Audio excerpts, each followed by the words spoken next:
Knoxville police say some people who are not allowed to have guns are finding a way around that at gun shows. Glad you're here for WVLT News at 6 o'clock. I'm Ted Hall. And I'm Amanda Hara. Thanks for joining us. Authorities say some gun shows are just one way guns can get into the wrong hands. Erica Lunsford shares how criminals are getting the guns and what Knoxville police is doing to stop it from happening. We'd get their driver's license, and then we would go up to the computer, and I would open up their kiosk on their side and have them stand by until I could get their 3-digit PIN.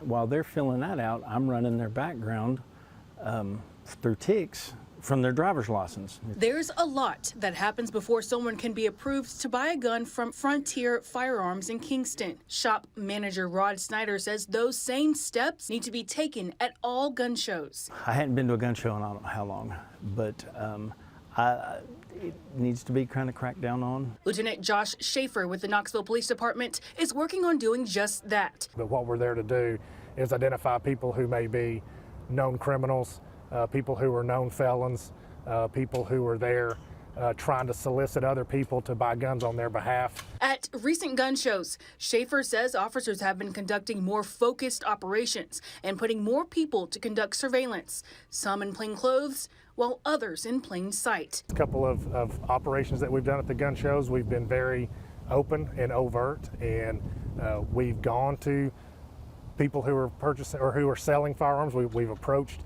folks that are setting up tables and selling, and you know, letting them know that we're there, letting them know that these are the things that we're looking for. Unable to share all of KPD's plans, he says they're also looking into private sales to see if someone is making a lot of sales with no license. The same as any private individual is allowed to sell their car whenever they're tired of it. It's whenever you take that step, equate it to a car.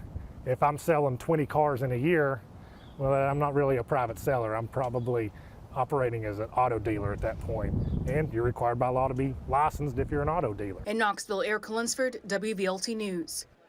If you want to help, if you're actually interested in trying to make a difference here, Lieutenant Schaefer says there are ways.